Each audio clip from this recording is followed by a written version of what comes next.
Welcome to Miss Scarlett. Subscribe and don't miss out on Patreon. Have fun! As Maurice entered his sister's fragrant sanctuary, a soothing lavender aroma welcomed him, blending with the freshness of the morning. The room, bathed in soft sunlight, showcased a kaleidoscope of hues, from the blush-toned walls to the disorderly heap of apparel on the bed. He paused, his hand unconsciously smoothing his chestnut locks, anticipating the challenge that lay ahead. Meredith, do you really expect me to navigate this fashion expedition? He yelled playfully down the corridor. His query resonated throughout the house. Yes, please do! Meredith's voice, slightly stifled by the distance, carried from the kitchen. I have a presentation, and that amethyst gown is my lucky charm. I just can't seem to spot it anywhere. Maurice couldn't help but chuckle at her desperation, an amused glint in his eyes. He, on the other hand, preferred the simplicity of jeans and t-shirts. Today, he wore a plain white tee and comfortable blue jeans, a stark contrast to the colorful array before him. He began sorting through the clothes, creating neat piles on the bed. Blouses here, skirts there, dresses in another stack. As he worked, his fingers brushed against something silky. Curious, he pulled it out from under a pile of sweaters. The purple evening gown, unfurled like a flower, its fabric shimmering in the afternoon light. Maurice held it up, admiring the way it caught the sun. It was a beautiful piece, with a sweetheart neckline and a flowing skirt that would likely reach the floor. Without thinking, he held it up to his chest, looking at his reflection in the full-length mirror on the closet door. The color complemented his skin tone perfectly, and for a moment, he imagined what it would be like to wear such a garment. Did you find it? Meredith's voice startled him out of his reverie. Yeah, I think so. Maurice called back, his cheeks flushing with embarrassment. He quickly hung the dress on a hanger, ready to return it to the closet. But something made him pause. A little voice in the back of his mind whispered, "Try it on." He glanced at the door, listening for any sign of his sister approaching. The house remained quiet, except for the distant clattering of dishes in the kitchen.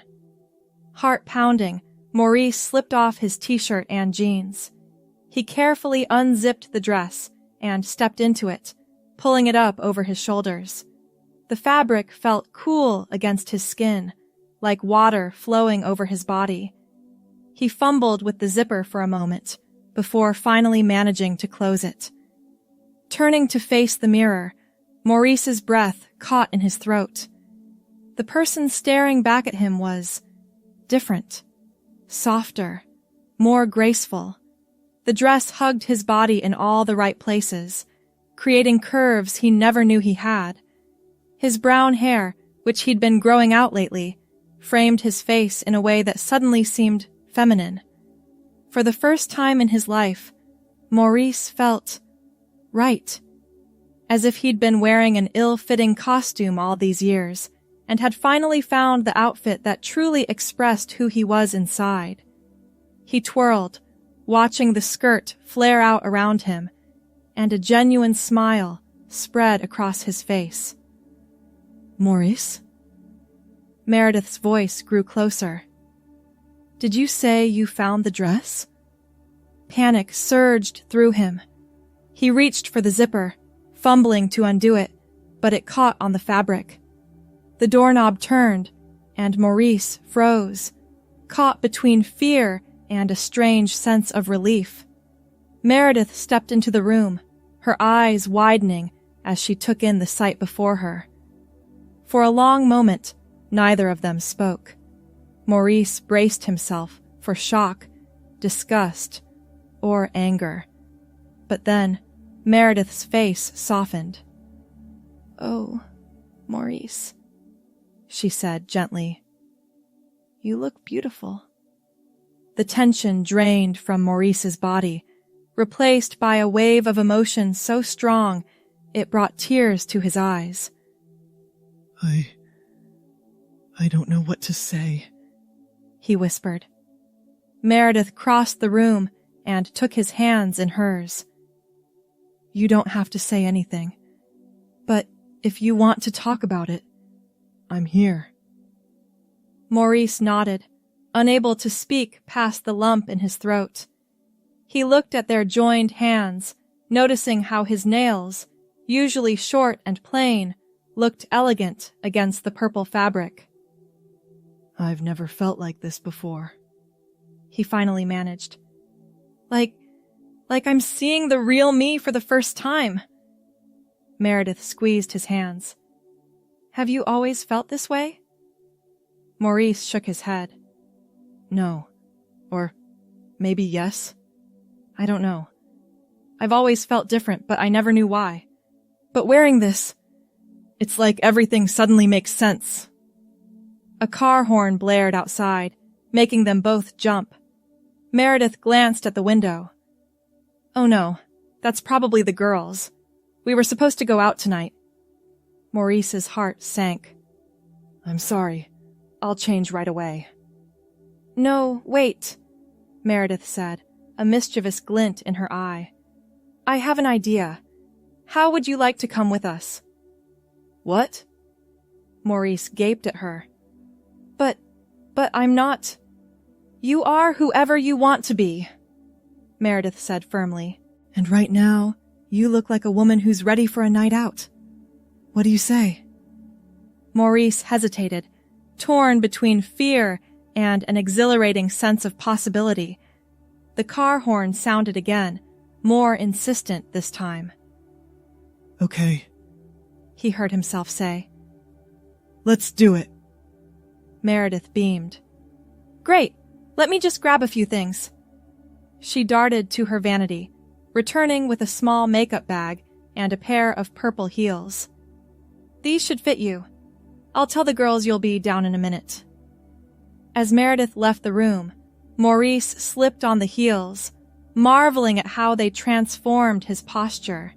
He teetered for a moment before finding his balance. Meredith's voice drifted up from downstairs, explaining that her sister would be joining them tonight. Maurice turned back to the mirror, studying his reflection. With trembling hands, he opened the makeup bag and began to apply the cosmetics, following the techniques he'd seen Meredith use countless times. A touch of foundation to even out his skin tone, a swipe of mascara to lengthen his lashes, a dab of pink lipstick to accentuate his lips. As he worked, he felt as though he was uncovering a part of himself that had always been there, hidden beneath the surface. Each brushstroke revealed more of the person he was meant to be. When he finished, he barely recognized himself, but at the same time, he'd never felt more like himself. Taking a deep breath, Maurice, no, she decided in that moment. She was ready to face the world as her true self. She needed a name, something that felt right, something that captured the essence of who she was becoming. Opal, she whispered to her reflection, testing the name on her lips. It felt right, shimmering with possibility like the dress she wore. Opal took one last look in the mirror, smoothed down the purple fabric, and walked towards the door. Her heels clicked against the hardwood floor, each step taking her closer to a new chapter in her life. As she descended the stairs, she heard the chatter of Meredith's friends in the foyer. There she is! Meredith exclaimed, as Opal reached the bottom of the stairs. Everyone, this is my sister, Opal! 3 pairs of eyes turned to look at her, and Opal felt a moment of panic. Would they see through the makeup and the dress? Would they laugh or recoil in disgust? But their faces lit up with warm smiles. Oh my gosh, you look amazing! said a blonde woman in a green dress. "That color is absolutely stunning on you." "I can't believe we've never met before," added a redhead in a black cocktail dress. "Meredith's been holding out on us." The third friend, a tall woman with curly hair, stepped forward and air-kissed Opal's cheeks. "Welcome to Girls' Night, honey. We're going to have so much fun." Opal glanced at Meredith, who gave her an encouraging nod. "Thank you," Opal said, surprised at how naturally a softer, more feminine voice came to her. "I'm looking forward to it." As they filed out of the house and piled into the waiting car, Opal felt a mix of excitement and nervousness. She'd never been on a girls' night out before, at least not as herself, but as the car pulled away from the curb and the women around her chatted and laughed, she found herself relaxing. They arrived at a trendy restaurant downtown, its facade glowing with soft lighting. As they stepped out of the car, Opal felt eyes on her. For a moment, she tensed, afraid of being judged or exposed. But then, she realized the looks were admiring. Men and women alike appreciated her elegant appearance as she walked by. Inside the restaurant, they were led to a cozy booth in the corner. Opal slid in, careful not to wrinkle her dress, and found herself wedged between Meredith and the blonde woman, whose name she learned was Rachel. "So, Opal," Rachel said as they perused the menus, "what do you do?" Opal froze for a moment, her mind racing. She couldn't very well tell them about her actual job as a software engineer. That would be Maurice's life, not Opal's. I'm in a transition period right now," she said, surprising herself with her quick thinking. "Exploring new opportunities." The redhead, Emma, nodded sympathetically. "I've been there. It can be scary, but also exciting. Any ideas what direction you want to go in?" Opal thought about it. What would she want to do if she could truly be herself? "I've always been interested in fashion and design," she said, realizing as she spoke that it was true. She'd suppressed that interest for years, thinking it wasn't appropriate for Maurice. "Oh, that's fantastic!" said Jen, the curly-haired woman. "I have a friend who runs a boutique downtown. They're always looking for fresh talent. I could introduce you if you'd like." "That would be wonderful," Opal said, warmth spreading through her chest. These women, who'd known her for less than an hour, were already so supportive and welcoming.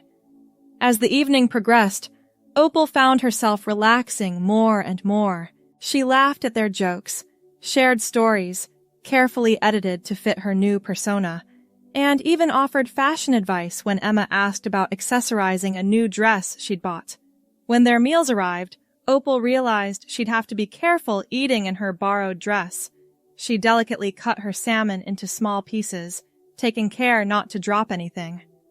"Oh, honey," Jen said, noticing her struggle. "Here's a trick my grandma taught me." She demonstrated how to drape a napkin over the dress, creating a makeshift bib. "Now you can eat without worry." Opal smiled gratefully, touched by the simple kindness. It was these little moments, these shared secrets and tips, that made her feel like she truly belonged in this world. After dinner, the group decided to head to a nearby cocktail bar. As they walked down the street, arm in arm, Opal felt a sense of camaraderie she'd never experienced before. The night air was cool on her skin, the city lights sparkled, and for once, she felt completely at ease in her own body. The bar was dimly lit and buzzing with energy. They found a table in a corner and ordered a round of colorful cocktails. As Opal sipped her drink, something fruity and sweet, she found herself opening up more. "I have to admit," she said, leaning in conspiratorially. I was nervous about tonight. I haven't always felt comfortable in social situations. The other women nodded understandingly. We all have those moments, Emma said. But you're doing great. It's like you've always been one of us. Opal's heart swelled at those words. She caught Meredith's eye across the table, and her sister gave her a warm smile. As the night wore on, Opal found herself swept up in the joyous atmosphere. They danced, laughed, and shared stories. For the first time in her life, Opal felt truly free to be herself. It was well past midnight when they finally decided to call it a night. As they waited for their ride outside the bar, Opal felt a pang of sadness. She didn't want this night to end. We have to do this again soon, Rachel said, hugging Opal goodbye. You're coming to our next girls' night, right? Opal hesitated, looking at Meredith. Her sister nodded encouragingly. Absolutely, Opal said, her heart soaring. I wouldn't miss it for the world. As they drove home, Opal leaned her head against the cool window, watching the city lights blur past. Her feet ached from the heels, and her makeup was slightly smudged, but she'd never felt more alive. Thank you, she said softly to Meredith as they pulled up to their house. For everything. Meredith squeezed her hand. You don't have to thank me. I'm just happy to see you so happy. Once inside, Opal carefully removed the purple dress, hanging it up with reverence. As she wiped off her makeup and changed into comfortable pajamas, she caught sight of herself in the mirror. Even without the dress and makeup, she could still see Opal looking back at her. She crawled into bed, her mind whirling with the events of the night. As she drifted off to sleep, one thought kept repeating in her mind. This is who I am. This is who I've always been. The next morning, Opal woke up with a sense of purpose she'd never felt before. She sat up in bed, rubbing the sleep from her eyes, and looked around her room. The posters of sports cars and action movies that had adorned the walls for years suddenly seemed out of place. They were remnants of a life she'd been trying to fit into, not the life she wanted to live. She got up and walked to her closet, opening it wide. The rows of plain t-shirts, jeans, and button-downs stared back at her. They were comfortable, familiar, and completely wrong. With a determined set to her jaw, Opal began pulling clothes off hangers and tossing them onto the bed. A knock at the door interrupted her. Come in, she called out. Meredith poked her head in, her eyes widening at the scene before her. Whoa! What's going on here? Opal turned to her sister, a mix of excitement and nervousness coursing through her. I can't do it anymore, Meredith. I can't pretend to be someone I'm not. Meredith stepped into the room, closing the door behind her. You mean, I want to live as Opal? She said, the words rushing out. Not just for one night, but always. I know it's a big change, and I know it won't be easy, but last night, I felt like myself for the first time in my life.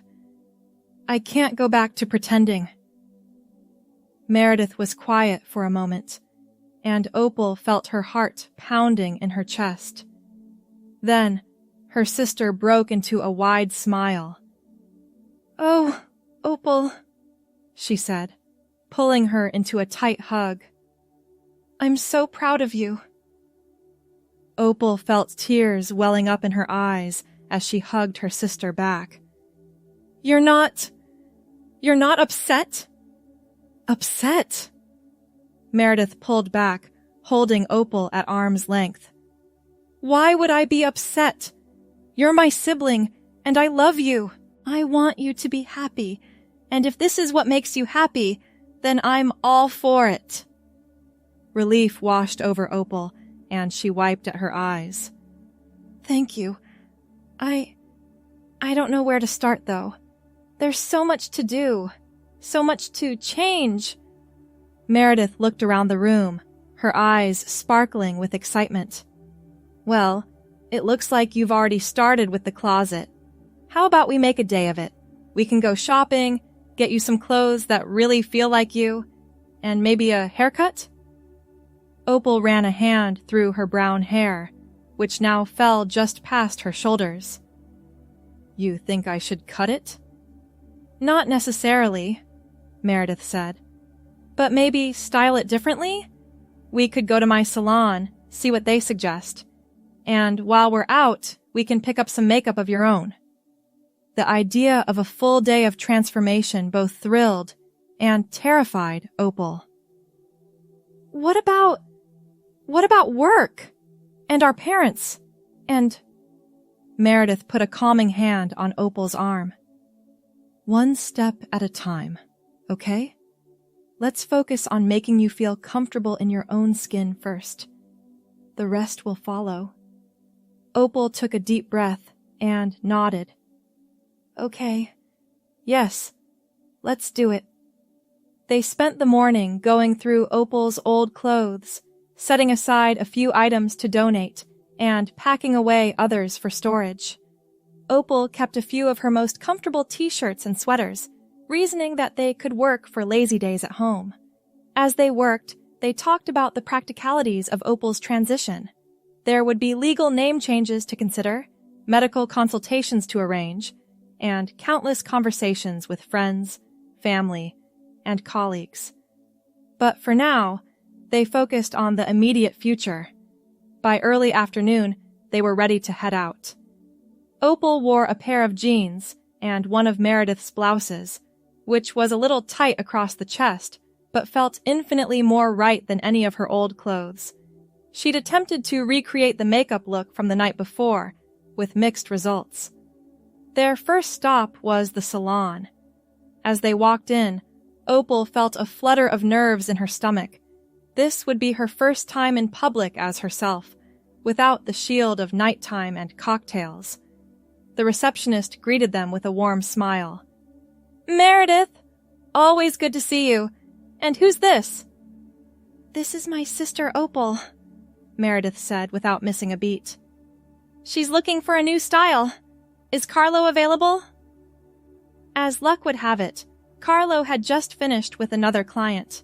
He swept over to them, his eyes lighting up as he took in Opal. "Darling, you have such potential! Those cheekbones, those eyes. We're going to make you shine." For the next hour, Opal sat in the salon chair, watching in the mirror as Carlo worked his magic. He trimmed her hair, adding layers that softened her facial features. Then, he showed her how to style it in a way that framed her face beautifully. "Now, for every day, you can just add a little mousse and scrunch it like this," Carlo demonstrated. "But for special occasions, we can do soft waves or even an updo. You have so many options." As Carlo spun the chair around to face the mirror, Opal gasped. The person looking back at her was undeniably feminine, with soft waves of brown hair framing a face that seemed to glow with happiness. "What do you think?" Carlo asked, beaming with pride. It's perfect," Opal whispered, touching her hair gently. "Thank you so much." Their next stop was a department store, where Meredith led Opal through the women's section. They picked out a variety of clothes, practical items for everyday wear, a few dressier pieces for special occasions, and some comfortable loungewear. In the fitting room, Opal tried on outfit after outfit, marveling at how each piece seemed to bring her closer to the person she knew she was inside. A flowing skirt that swished around her legs, a soft sweater that hugged her curves, a pair of jeans that actually fit her properly. Each item was a revelation.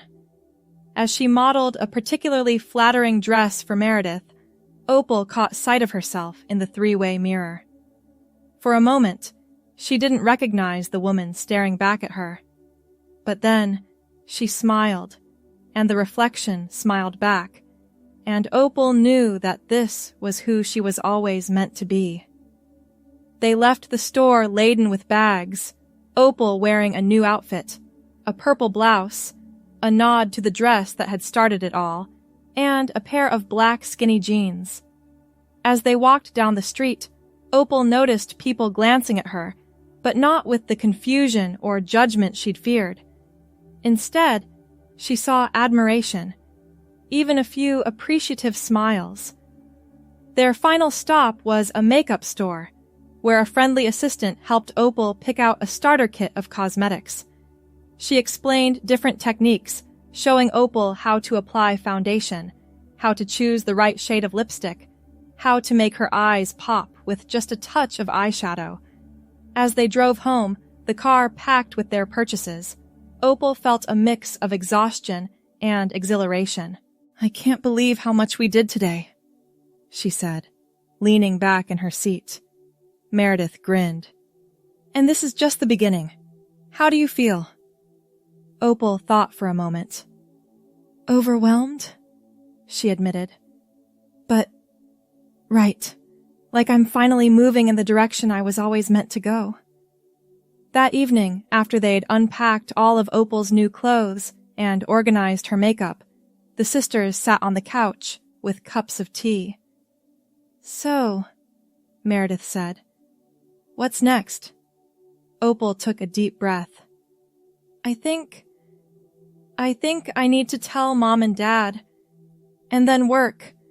I can't keep living two lives." Meredith nodded. "Do you want me there when you tell them?" "Please," Opal said, gratitude washing over her. "I don't know what I'd do without you." The next few weeks were a whirlwind of changes and conversations. Telling their parents was difficult. There were tears, confusion, and a lot of questions.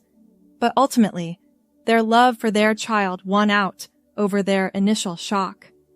It would take time for them to fully understand and adjust, but they promised to support Opal on her journey. Work was another challenge. Opal decided to speak with her HR department first, who were surprisingly supportive.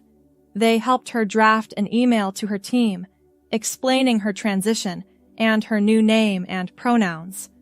There were a few awkward moments and slip-ups in the beginning, but for the most part, her colleagues were accepting. Through it all, Opal continued to explore her new identity. She joined a support group for transgender individuals, where she found a community of people who understood what she was going through. She started hormone therapy under the guidance of a doctor who specialized in transgender healthcare. Each day brought new challenges and discoveries. Some days were hard, days when she didn't quite pass as female, or when she encountered someone who didn't understand or accept her. But there were also wonderful days, days when she caught her reflection and saw only Opal, days when she went out with Meredith and her friends and felt completely at ease. 3 months after that fateful night in the purple dress, Opal stood in front of her mirror, getting ready for another girls' night out. She wore a beautiful blue dress that she'd bought herself, her hair styled in soft waves, her makeup flawless. As she put the finishing touches on her lipstick, she heard the doorbell ring. "Coming!" she called out, her voice now naturally falling into a higher, more feminine register. She grabbed her purse and headed downstairs. When she opened the door, Rachel, Emma, and Jen were waiting, all dressed up and ready for a night on the town. "Opal!" they chorused, pulling her into a group hug. As they piled into the car, chattering about their plans for the evening, Opal felt a wave of contentment wash over her. This was her life now, not a dream, Not a temporary escape, but her real, authentic life.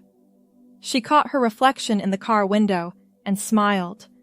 The woman looking back at her was confident, happy, and above all, true to herself.